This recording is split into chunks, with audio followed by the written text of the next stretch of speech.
É uma estratégia do Alexandre de Moraes, do ministro Alexandre de Moraes, com certeza essa negociação à parte com o ministro da Defesa, que é o ministro da Defesa bolsonarista, eu sempre digo isso, porque ele comprou, ele absorveu esse discurso de Bolsonaro de duvidar da credibilidade das urnas eletrônicas. Então, aí eu digo que ele se vestiu do ideário bolsonarista e por isso eu digo que ele é um ministro da Defesa bolsonarista.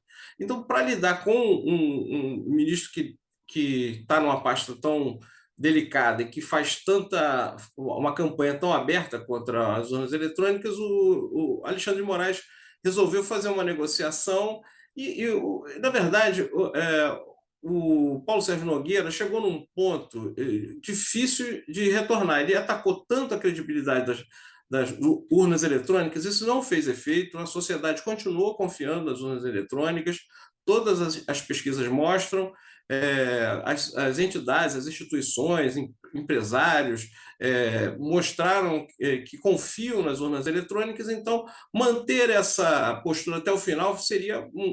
Acho que as Forças Armadas já pagaram um preço alto pela sua credibilidade, que caiu bastante. Certamente, próximas pesquisas vão mostrar isso. Então, e levar isso até o final, até o momento das eleições, seria muito ruim para as Forças Armadas. Acho que o ministro da Defesa sentiu isso.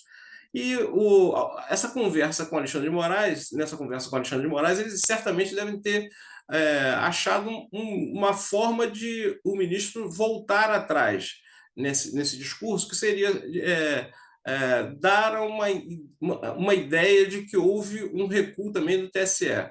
Mas, pelo que a gente vê, não houve recuo do TSE nesse teste de integridade.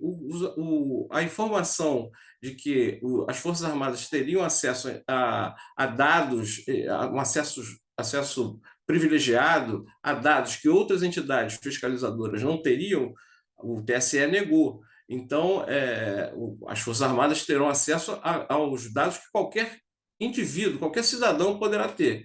Nisso acertou o ministro Alexandre de Moraes, se continuar assim, acertou. Agora, nessa negociação, se ele deixa de lado as outras entidades fiscalizadoras, isso é um erro grave, é um erro que ele tem que sanar, e eu acho que as próprias entidades têm que vir a público para cobrar dele, né, um mesmo espaço, porque não tem por que Forças Armadas terem um espaço privilegiado de negociação ou de discussão sobre o processo eleitoral em relação a outras entidades da sociedade civil. Não há nenhum motivo para isso, e eu acho que essas entidades têm que botar a boca no trombone, têm que vir a público e reclamar. O que chama atenção é que essas reuniões aí, né, são duas reuniões até agora que houve, né, com o ministro. Não foi essa reunião, né? Aliás, essas duas não foram registradas em atas, né? Isso chama atenção também. Aí você apontou muito bem que o TSE disse que não vai haver, né, esse privilégio aí de divulgação na totalização dos dados, né? Por outro lado, no dia seguinte tinha uma reunião também com o ministro e foi cancelada, né? Assim que essa reportagem veio à tona, né, Chico? Então, isso tem que ser acompanhado, né? A gente tem que continuar realmente acompanhando.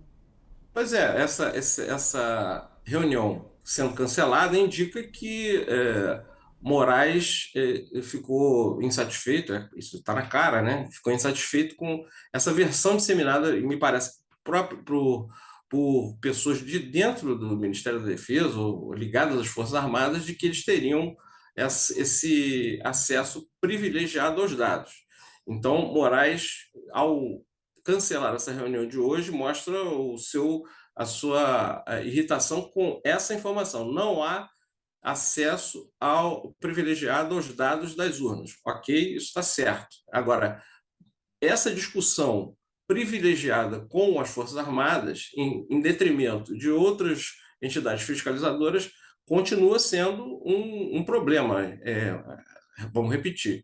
Forças Armadas não devem cuidar de processo eleitoral. Quem cuida de processo eleitoral é o TSE. As entidades fiscalizadoras, tanto as Forças Armadas quanto as entidades da sociedade civil, devem ter o mesmo espaço de discussão e as mesmas informações para discutir com o TSE e para conversar com a sociedade sobre o que aconteceu nas eleições. Mas a palavra final é do TSE e as outras entidades têm que ter tratamento igual.